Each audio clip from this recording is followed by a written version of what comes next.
नमस्कार दोस्तों, आप सभी का एक बार फिर से स्वागत है मेरे चैनल धार्मिक कहानियां में। आज सुनेंगे छठ माता की कहानी। एक बार एक बूढ़ी माँ अपने बेटे, बहू तथा पोते के साथ रहती थी। बूढ़ी माँ के घर में किसी चीज की कोई कमी नहीं थी। वह छठ माता की परम भक्त थी तथा हर साल छठ पूजा का व्रत हर साल बड़ी श्रद्धा और भक्ति के साथ किया करती थी। बूढ़ी माँ की बहू आधुनिक सोच वाली औरत थी। उसे पूजा पाठ में कोई विश्वास नहीं था। जब कार्तिक मास की शुक्ल पक्ष की चतुर्थी आई तब बूढ़ी माँ बहुत खुश थी, क्योंकि आज से छठ का 4 दिवसीय पावन पर्व शुरू होने जा रहा था। बूढ़ी माँ घर की साफ सफाई में लग गई। उसने अपने बेटे को आम की लकड़ी तथा पूजा की सभी सामग्री लेने के लिए बाजार भेज दिया। बूढ़ी माँ ने अपने बेटे की सलामती के लिए छठ का व्रत किया। बूढ़ी माँ ने अपनी बहू से भी छठ माता का व्रत करने के लिए कहा।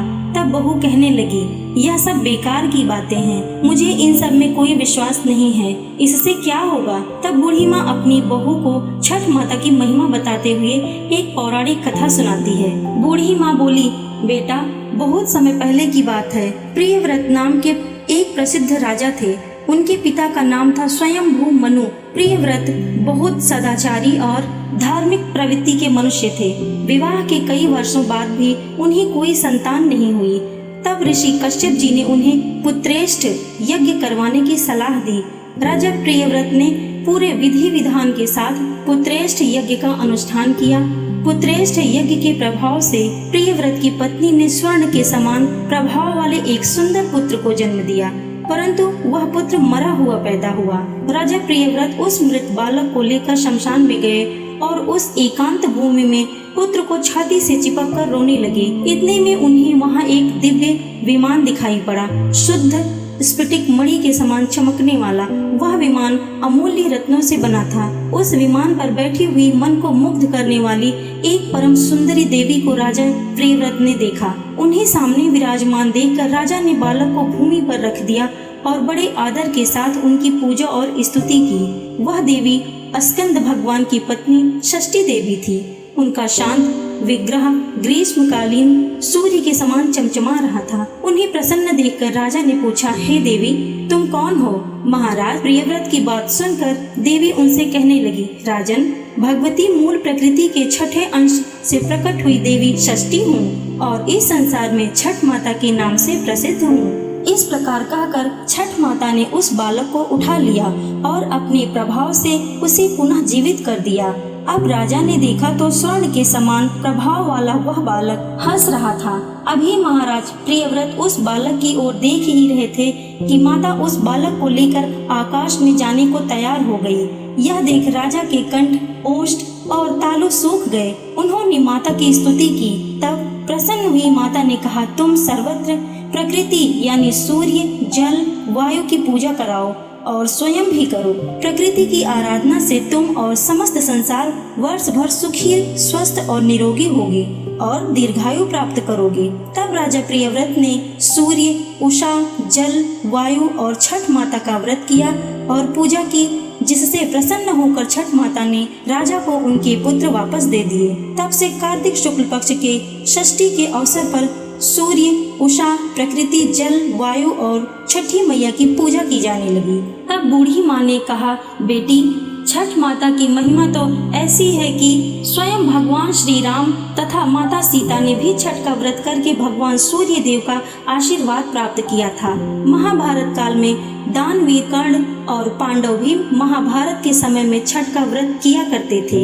यह सब सुनकर वह आधुनिक वाली बहू बोली, यह सब मनगढ़ंत कहानी है, मैं इन सब पर विश्वास नहीं करती। यह सुनकर बूढ़ी माँ छठ माता से क्षमा मांगने लगी और बहू को फिर से समझाने की कोशिश करती है कि बेटी, हजारों सालों से चली आ रही इस परंपरा का मजाक मत उड़ाओ तथा तुम भी मेरे पोते की दीर्घायु के लिए छठ माता का पूजन करो।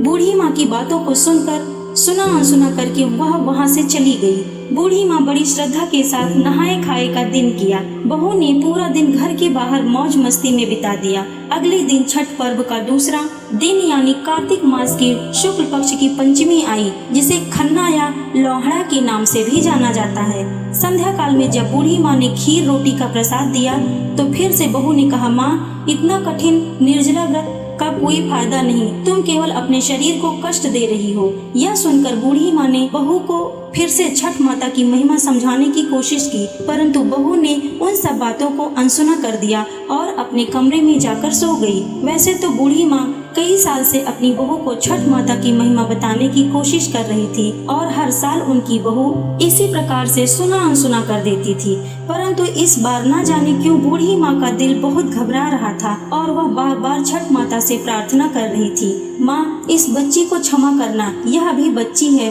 और आपकी महिमा नहीं जानती है, माँ इसे क्षमा कर देना। अगले दिन कार्तिक मास की षष्ठी थी। सब लोग पूजा की तैयारी में जुटे थे, परंतु बहू अपने कमरे में सो रही थी।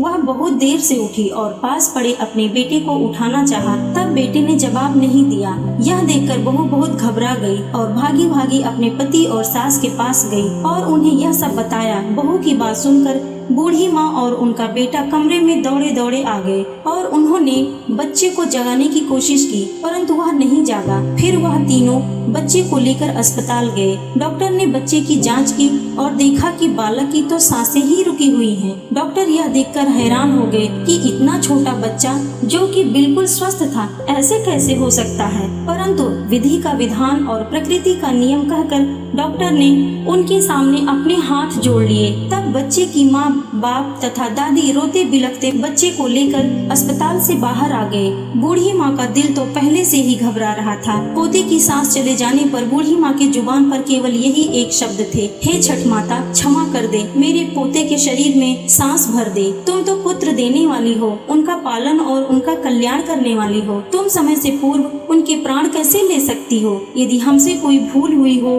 तो क्षमा कर दो माँ। इस समय कहीं से कोई अनजान औरत वहाँ आ गई और बूढ़ी माँ की बहू से कहने लगी कि छठी मैया किसी के असमय प्राण नहीं लेती, तुमने अवश्य ही कुछ ऐसी भूल की होगी जिससे माता बहुत नाराज हो गई हैं। आज छठ का पावन पर्व है, पूरी श्रद्धा से छठ माता को याद करो और विधि पूर्वक व्रत करने का संकल्प करो, तुम्हारा पुत्र अवश्य ही जी उठेगा। शोक में डूबी हुई माँ के लिए यह शब्द उम्मीद की किरण लेकर आई और न जाने कहां से बहू के अंदर एकदम से श्रद्धा का संचार कर गई। तब बहू ने आंखें बंद करके छठ माता को याद किया और विधि पूर्वक छठ का व्रत करने का संकल्प लिया। जैसे ही बहू ने आंखें खोली तो उसने देखा कि उसका बच्चा आंखें खोलकर हंस रहा था। यह करिश्मा देखकर सब परिवार वाले और डॉक्टर आश्चर्यचकित हो गए।